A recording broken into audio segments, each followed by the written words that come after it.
Good afternoon, Cross Timbers. Today is Monday, November 5th, 2018, and I'm Jared Hopkins. Early voting turnout, Honduran migrants seeking asylum, Texas deputy shot are some of today's top stories.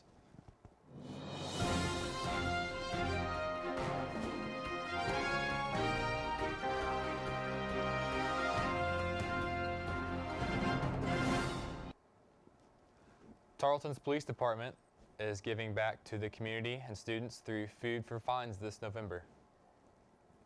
Parking is a struggle for many Tarleton students, which often leads to parking tickets. For the entire month of November, the campus police department is offering a 50% break on citations in exchange for non-perishable food items. Just bring in food items and the receipt to pay off citations and give back to the community. All items will be donated to the Tarleton Food Pantry. Citations must have been given prior to October 31st to be eligible. Early voting ended Friday, and the Cross Timbers area are reporting high voter turnout.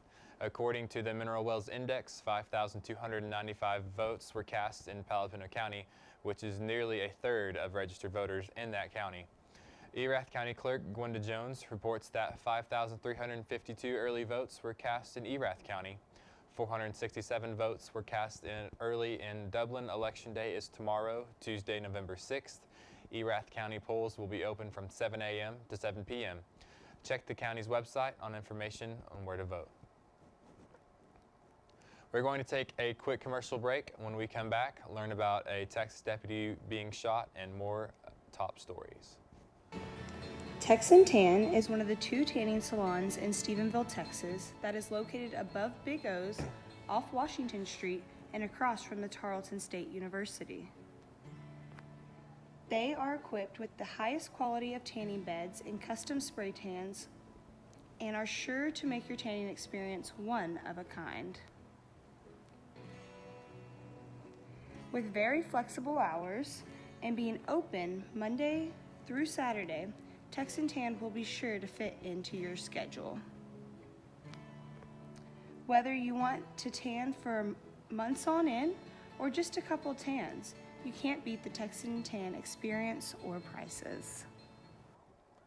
And now, today's Texas national and international news from the Associated Press. What we had today is a couple officers went to serve a felony warrant on a subject at a local store here in LaGrange. The subject resisted, pulled a knife, escaped from the officers, ran to his hotel room, and barricaded himself in. We further went to execute the warrant. Subject started shooting at the officers. One officer was shot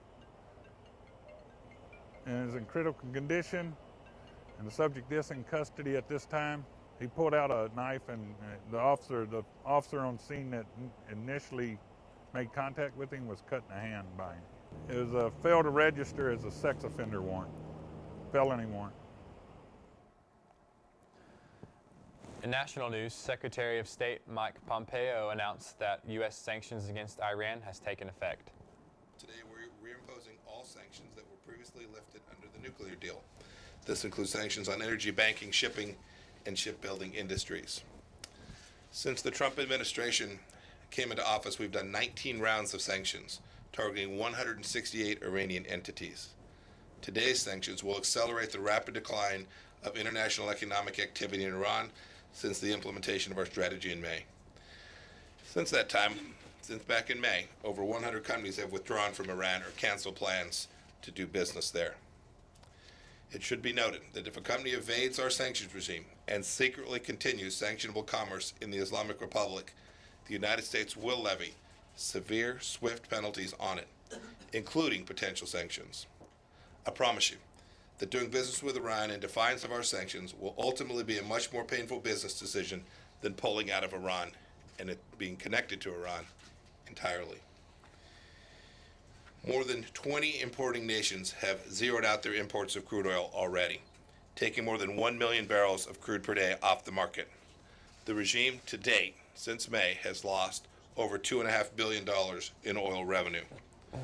We have decided to issue temporary allotments to a handful of countries, responsive both to the specific circumstances and to ensure a well-supplied oil market. The U.S. will be granting these exemptions to China, India, Italy, Greece, Japan, South Korea, Taiwan, and Turkey. Each of those countries has already demonstrated significant reductions of the purchase of Iranian crude over the past 6 months, and indeed 2 of those 8 have already completely ended imports of Iranian crude and will not resume as long as the sanctions regime remains in place. Rest assured, Iran will never come close to getting a nuclear weapon on President Trump's watch. In international news, waiting on the southern end of a bridge that leads to the United States, about 24 people are waiting in Matamoros across the Rio Grande from Brownsville because U.S. Customs officers say there's no space to process them. They sleep on cots near the bridge and rely on donors who bring them food and clothing. Some have waited for 2 weeks now. They worried that large waves of migrants in a caravan still more than 800 miles away from the border might provoke the U.S. government to reject them altogether.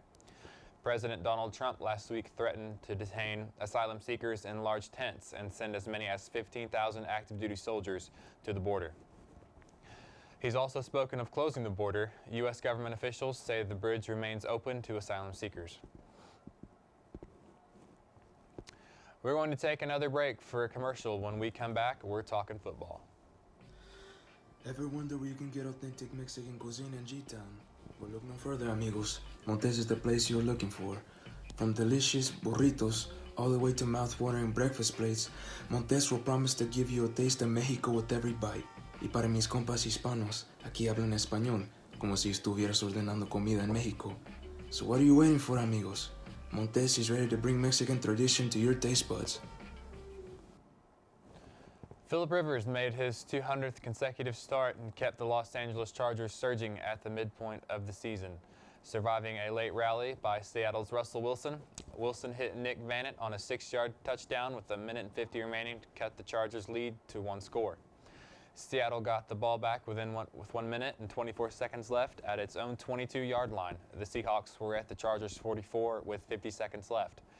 Wilson scrambled for 16 yards to the Chargers' 28, and after a spike, Seattle had 30 seconds left.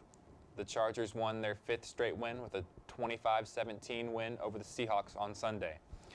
In Tarleton sports, the Texan football team remains undefeated. The Texans moved to number 7 in the AFCA national poll after their 9th straight win. They beat Lincoln Saturday 59-3. The Texans will close out the regular season at home this Saturday against Western New Mexico at 2 p.m. Tarleton can secure the 2nd outright LSC championship in program history if they win. Today will be sunny with a high near 78 with a low of 51 and wind gusts up to 25 miles per hour. This has been a product of Texan TV News, a product of the Texan News Service from the Tarleton State University campus in Stephenville, Texas. Watch us live on Apogee Channel 2.1 in the dorms at 12:30 weekdays. If you live off campus, tune in on Northland Cable Channel 9. You can follow the Texan News Service on Facebook and Twitter, and check out our website at www.texannews.net for all of your latest local, state, national, and international news. Today's broadcast was produced by Ariana Gruppi and Mackenzie Plusnick. Have a wonderful day, Texans.